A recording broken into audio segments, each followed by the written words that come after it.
So you might be trying to figure out how you can go through and turn off location sharing on Instagram. Now doing this is actually very basic and it really does not take too much time at all.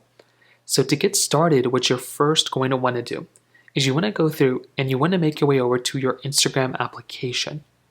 So hop over into Instagram just like this, and then what you're going to want to do is you want to make your way over to your profile icon that's in the bottom right corner. So hop right into Instagram like this. And then what you're going to want to do is tap into the three lines that are in the top right corner right up here.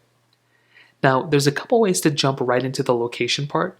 You can click on the search button right here, and you can just start typing in location, and sometimes the location should go ahead and kind of come up. You can also kind of scroll through and make your way over into your other panels, and you should be able to find a way to kind of see your story and location button right here.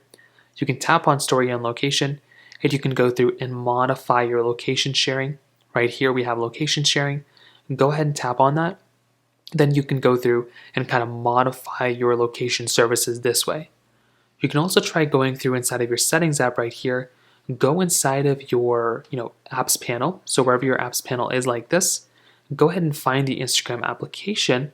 And what you can do there is you can also go through find Instagram and you can turn off that location that way as well. So there's a couple ways to do it, but that's kind of the main way to kind of think about it. If you have any other thoughts or questions, please let me know in the comment section below. Hit the like button, that'll mean so much, but definitely hit that subscribe button. More importantly than everything else, I love every single one of you guys. Hopefully I'll catch you guys in the next video. Peace out till then.